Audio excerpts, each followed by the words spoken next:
만약 누군가가 성경보다 더 오래된 성경 텍스트가 존재한다고 말한다면 어떤 생각이 드시겠습니까? 우연히 쿰란 동굴에서 발견된 사의 사본은 우리가 알고 있는 것과 인간의 영성에 대해 발견하지 못했을 수도 있는 것 사이를 잇는 잃어버린 연결고리입니다. 이 사본들은 마치 잊혀진 시대의 창문처럼 성경의 이야기들로 살아 숨쉬며 미스터리와 지혜로 가득 찬 시대로 우리를 안내합니다. 이 오래된 성경 텍스트는 단순한 파피루스 조각이 아닙니다. 그것은 신성한 것으로 여겨지는 것을 보호하며 고립된 생활을 택했던 한 공동체의 신념과 실천의 흔적입니다. 이 사본들은 우리에게 세상, 우리의 신앙, 그리고 가장 큰 종교적 전통의 뿌리에 대해 무엇을 가르쳐 줄 수 있을까요? 쿰란의 비밀을 탐구하며 우리의 이해를 넘어서는 과거와 마주할 준비를 해보세요. 그것은 우리의 삶의 관점조차 변화시킬지도 모릅니다. 이 고대 사본들은 시간과 이해를 초월하는 성경 이야기들을 담고 있습니다. 2000년이 넘은 두루마리를 펼치며 끊임없는 신앙과 영적 탐구의 연결고리를 직접 느낀다고 상상해보세요. 이 성경 텍스트는 단순한 기록물이 아니라 우리가 성스러운 역사라고 부르는 것에 대한 깊은 존경을 지닌 옛 사람들의 마음과 생각을 엿볼 수 있는 창문과도 같습니다. 이 사본이 각 줄에는 조용하지만 강렬한 힘이 담겨 있어 우리를 과거로 연결해 줍니다. 사본에 대해 이야기할 때 단순히 읽는 것 이상의 복잡한 매력이 있습니다. 그 안에 새겨진 각 단어는 깊은 성찰의 순간에서 비롯된 신중한 선택의 결과입니다. 이러한 사본을 다루었던 사람들이 그들의 작업이 종교적, 문화적 역사에 얼마나 큰 영향을 미칠지 상상했을까요? 아마 그들은 자신들의 시대뿐만 아니라 우리의 시대에도 영향을 미칠 것이라고는 생각하지 못했을 것입니다. 현대 독자인 우리는 이 사본이 한 줄 한 줄을 탐구하며 마치 서서히 드러나는 비밀을 풀어내는 듯한 희귀한 특권을 누리고 있습니다. 이 두루마리들 안에는 언어를 초월하는 신성함과의 생생한 연결이 담겨 있습니다. 각 사본은 인간과 신성, 의미를 찾으려는 열망과 그 지혜를 세상과 나누려는 의지 사이에 잃어버린 연결고리와도 같습니다. 여러분은 읽는 무언가에서 이와 같은 연결을 느껴본 적이 있나요? 예를 들어 성경의 이야기를 새로운 관점에서 다시 읽어보세요. 단순히 이야기가 말하는 내용을 넘어 그 이야기에 자신의 비밀을 맡긴 사람들의 감정을 이해하려고 노력해보세요. 작은 실험을 해보는 것은 어떨까요? 고대 텍스트, 예를 들어 시편을 골라 조용한 장소에서 읽으며 단어 너머의 의미를 듣고자 하는 마음으로 성찰해보세요. 마치 두루마리를 펼치는 소리를 들으며 파피루스를 만지는 느낌을 상상하고 서기관과 나란히 있는 것처럼 상상해보세요. 이렇게 하면 우리는 그 시대 속으로 들어가 과거 세대의 눈으로 세상을 바라보는 진정한 역사적 공감을 경험할 수 있습니다. 이 오래된 성경 텍스트를 탐구하다 보면 각 줄이 얼마나 귀하고 각 단어가 얼마나 독특한 무게를 지니고 있는지 깨닫게 됩니다. 이 사본을 읽는다는 것은 1000년이 넘는 전통의 일부가 되는 것과 같습니다. 마치 이 이야기를 계속 이어나가라는 초대를 받은 것처럼요. 결국 이 단어들은 단순히 잉크와 종이가 아닙니다. 그것은 지속적인 영성과 신성의 본질을 기록하려는 깊은 열망의 반영입니다. 사의 사본에 대한 이러한 분석은 역사를 향한 여정의 시작일 뿐입니다. 그리고 다음 단계를 엿보며 우리는 이렇게 묻습니다. 이 신성한 문서를 그렇게 소중히 보존했던 사람들은 누구였을까요? 그 답은 쿰란으로 이어집니다. 이 신비롭고 헌신적인 공동체는 그들의 삶을 이 기록들을 보호하는 데 바친 것으로 보입니다. 쿰란 공동체는 사해 근처에 위치한 신비로움과 헌신으로 둘러싸인 공동체입니다. 상상해 보세요. 사막에 고립되어 살면서 성경 이야기를 담은 사본을 보호하고 보존하기 위해 헌신했던 사람들의 모습을요. 이 공동체는 단순히 오래된 성경 텍스트를 수집한 것만이 아니라 그것을 복사하고 미래 세대를 위해 온전히 유지하는 데 전념했습니다. 각 구성원은 시간과 공간을 초월하는 신성한 사명을 수행하는 필수적인 존재로 자신을 여겼습니다. 쿰난 공동체의 삶을 들여다보면 우리는 개인보다 집단을 더 중시했던 그들의 모습을 볼 수 있습니다. 그들은 자신의 역할을 분담하고 단순한 삶을 살며 무엇보다도 더 큰 선을 위해 그들의 지식을 보존했습니다. 이 철학은 오늘날 우리 일상에서도 적용할 수 있지 않을까요? 우리가 사랑하는 사람들과 지식을 나누거나 우리 자신을 넘어선 무언가에 시간을 투자할 때 말입니다. 쿰난 공동체의 구성원들은 자신들의 사명이 누구도 상상할 수 없을 만큼 위대한 것이라고 믿었습니다. 메마른 사막에서 매일의 도전에 맞서며 살아간다는 것은 결코 쉬운 일이 아니었습니다.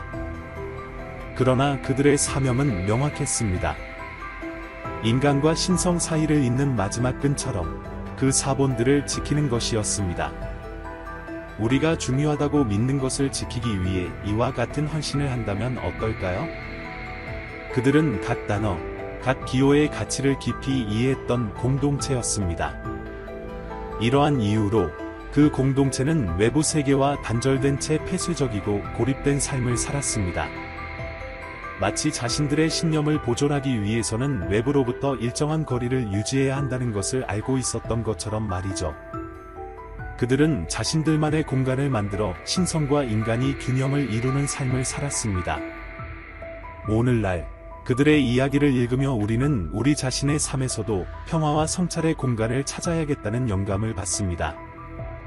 예를 들어 침묵의 시간을 가지거나 우리가 소중히 여기는 것들에 대해 깊이 생각하는 순간을 만들어 보는 것입니다. 쿰난 공동체는 더 큰 목적에 헌신한 진정한 본보기입니다. 그들이 이 사명에 전적으로 몰두했다는 사실은 우리로 하여금 무엇을 진정으로 우선시해야 할지 다시 생각하게 만듭니다. 그들은 인내와 회복력, 그리고 무엇보다도 우리의 믿음을 다음 세대에 전하는 것의 중요성을 가르쳐 줍니다.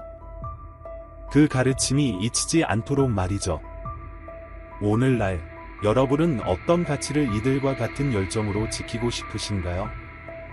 이 고대 성경 텍스트에 대한 여정은 우리가 지식과 삶을 보존하는 방식에 대해 깊이 성찰하게 합니다. 그러나 계속 나아갈수록 또 다른 질문이 떠오릅니다. 이들 또한 독특한 의식과 관습을 지녔던 사람들인데 그들은 누구였을까요? 그 답은 아마도 에세네파라는 신비로운 종파에 있을지도 모릅니다. 쿰난의 모래와 고대 성경 텍스트 사이에서 우리는 에세네파의 관습과 신념의 흔적을 발견합니다. 이 매혹적이고 비밀스러운 종파는 정해진 규칙에 따라 신성한 목적을 가지고 삶을 살아갔습니다.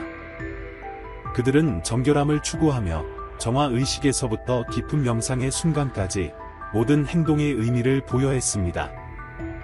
하루의 일정 중 일부를 자신이 하는 작은 일 하나하나의 목적을 되새기며 더 깊은 연결감을 키우는 데 할애한다고 상상해보세요. 에세네파에게 고립은 그들의 믿음을 지키고 외부 가치로부터의 타락을 피하는 방법이었습니다. 그들은 신성에 더 가까워지기 위해 세상으로부터 멀어져야 한다고 믿었습니다. 이는 우리가 방해받지 않는 시간을 찾아 우리 자신의 목표를 다시 정비하고 반성하기 위해 혼자만의 시간을 가지려 할 때와 다르지 않습니다.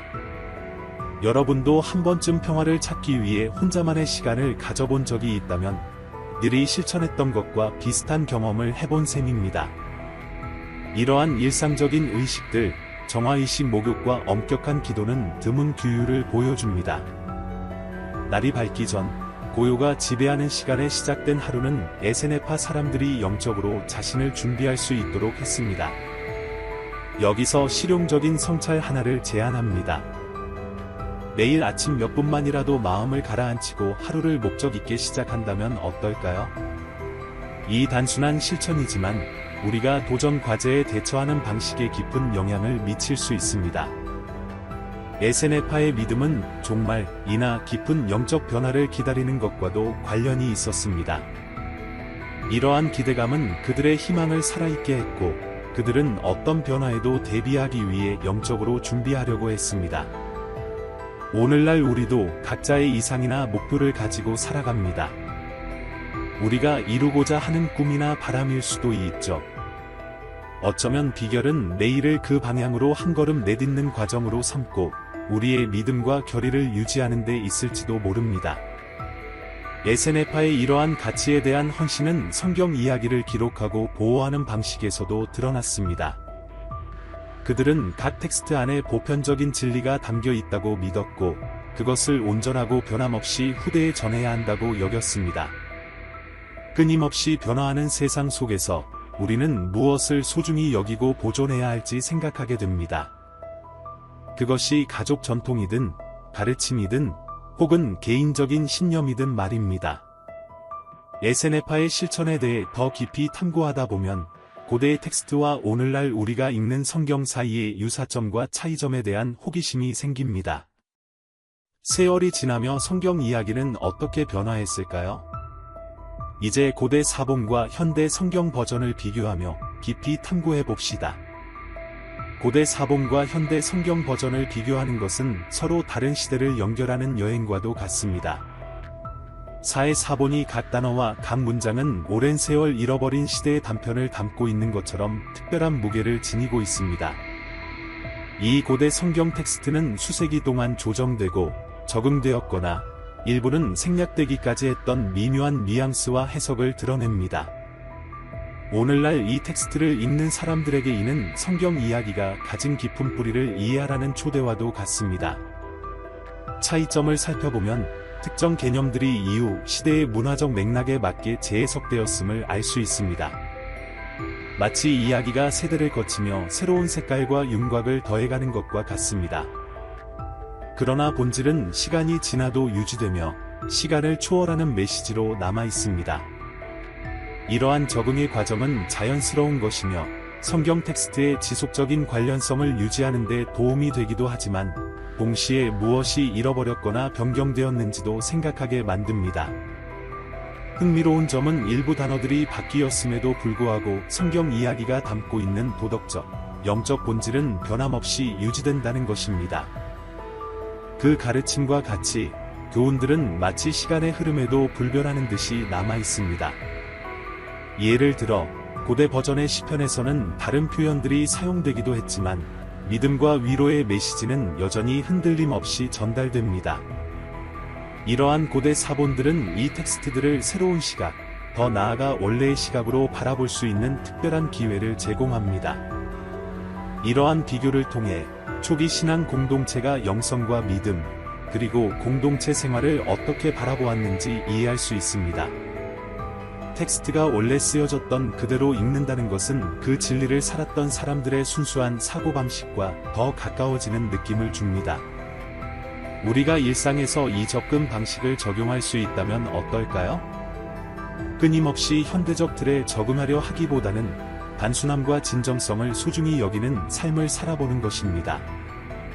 한편 일부 텍스트의 변화는 번역자들이 내용을 더 쉽게 이해할 수 있도록 의도적으로 조정한 결과이기도 합니다.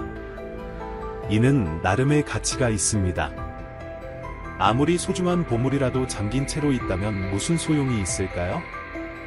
보석은 사용되고 감상될 때 그 빛을 발합니다. 오늘날 읽는 독자들에게 우리의 현실과 대화할 수 있는 버전은 이해와 연결을 더 쉽게 만들어줍니다. 그러나 고대 사본에 접근할 수 있다는 것은 더 깊은 무언가가 항상 기다리고 있다는 사실을 깨닫게 해줍니다. 텍스트 비교는 진정한 재발견의 과정이며 시간 속에서 더해진 여러 층을 들여다볼 수 있는 깊은 탐구의 기회입니다. 발견한 차이점마다 우리는 그것이 유대교와 기독교의 발전에 어떤 영향을 미쳤는지 궁금해집니다. 이러한 사본들이 역사적, 종교적 이해에 어떤 영향을 미칠까요? 아직도 발견할 것들이 많습니다. 사의 사본이 종교적 전통을 이해하는 데 끼친 영향은 깊고도 오래갑니다. 이 고대 성경 텍스트들은 유대교와 기독교의 발전에 대해 새로운 성찰을 열어주며 전통적인 해석에 도전하는 질문들을 제기합니다. 새로운 관점을 제공하는 사본들을 발견하면 우리가 익히 들어온 이야기들의 본래 의미를 다시 발견하도록 초대받은 기분이 듭니다. 그래서 드러나는 각 새로운 줄은 우리를 더 깊은 이해의 단계로 이끕니다. 이 발견들은 또한 이스라엘 백성의 신앙과 관습에 더 직접적인 연결을 만들어냅니다. 일부 사본에서는 의식과 축제에 대한 구체적인 지침들이 담겨 있어 종교적 삶이 그들의 일상에 얼마나 깊이 스며들어 있었는지 보여줍니다. 만약 오늘날 우리의 문화와 영성에 대한 이토록 진솔하고 깊이 있는 기록이 있다면 우리의 뿌리와의 연결이 어떻게 달라질까요? 이러한 텍스트들은 마치 시간의 캡슐처럼 먼 시대의 맥박을 느끼게 하며 우리 상상 속에서 여전히 살아있는 그 시대를 불러옵니다. 이 사본들의 발견은 신학적 논의를 확대하며 특정 교리가 수세기 동안 어떻게 형성되고 적응되었는지를 새롭게 조명했습니다. 이전에는 하나의 시각에서만 해석되던 것이 이제는 다양한 관점에서 논의되고 있으며 이는 종교적 전통들 간의 대화를 더욱 풍성하게 만듭니다. 사본들은 역사를 현대와 연결하는 다리와도 같습니다. 과거를 단순히 먼 기억으로 남겨두는 것이 아니라 살아 숨쉬는 영향력으로 느낄 수 있게 해줍니다. 이 텍스트들은 현대 종교적 사고를 도전하며 우리가 따르는 가르침에 대해 더 깊이 성찰하도록 격려합니다. 만약 어떤 사상이 과거에는 다르게 해석되었다면 이는 인간 이해의 유연성에 대해 무엇을 가르쳐 줄까요? 사의 사본은 우리에게 질문을 던지고 모든 것을 무비판적으로 받아들이지 말며 단순히 반복하는 신앙이 아니라 이해하려는 신앙을 키우라고 초대합니다. 이는 텍스트를 넘어 그 자체가 살아있는 경험이 되도록 하는 한 걸음 더 나아가는 것입니다. 가장 원본에 가까운 성경 이야기를 읽을 수 있는 가능성에는 깊은 영감이 담겨 있습니다. 마치 그 이야기를 기록한 사람들의 목소리를 직접 들을 수 있는 것처럼 느껴집니다. 신앙의 뿌리, 고대 공동체의 진정한 생각과 접촉하는 것은 가르침뿐만 아니라 그 가르침을 살아간 사람들의 영혼을 이해하는 데도 도움을 줍니다. 어쩌면 이 사본들의 가장 큰 기여는 역사의 이면에 있는 인간성을 우리에게 다시 상기시키는 것일지도 모릅니다. 새로운 연구가 진행될수록 역사적과 종교적 이해는 확장되며 우리는 다시 한번 생각하게 됩니다. 이 텍스트들은 앞으로 우리에게 어떤 놀라움을 가져다 줄까요? 그리고 이 여정의 끝에서 우리는 단순히 우리가 발견한 것에 대해 질문하는 것이 아니라 쿰란의 비밀들 속에 여전히 감추어진 것들에 대해 묻게 됩니다. 쿰란 사본과 그 비밀들을 따라간 이 여정의 끝에서 남는 질문은 이것입니다. 이 지식을 가지고 우리는 무엇을 할 것인가? 성경 이야기에 이토록 오래된 기록이 있다는 사실은 우리를 더 깊이 신앙과 연결하고 우리가 진정으로 소중히 여기는 것이 무엇인지 성찰하게 합니다. 여러분은 이 모든 것을 어떻게 적용하실 건가요? 고대 성경 텍스트를 다시 발견할 시간을 마련하거나 우리를 영감으로 이끄는 것이 무엇인지 더 이해하려 노력해보는 것은 어떨까요? 이 성찰은 여기서 끝나지 않습니다. 여러분은 스스로의 신념에 도전하고 표면을 넘어 진정으로 믿음의 뿌리를 이해할 준비가 되어 있나요? 결국 이 고대의 비밀들은 여러분 자신에 대해 무엇을 더 밝힐 수 있을까요? 만약 이 발견의 여정을 계속하고 싶다면 채널을 구독하고 알림을 활성화하세요. 함께 과거를 탐구하며 현재를 밝히고 소수만이 감히 탐구하는 지식의 깊은 곳으로 더 깊이 들어가 봅시다.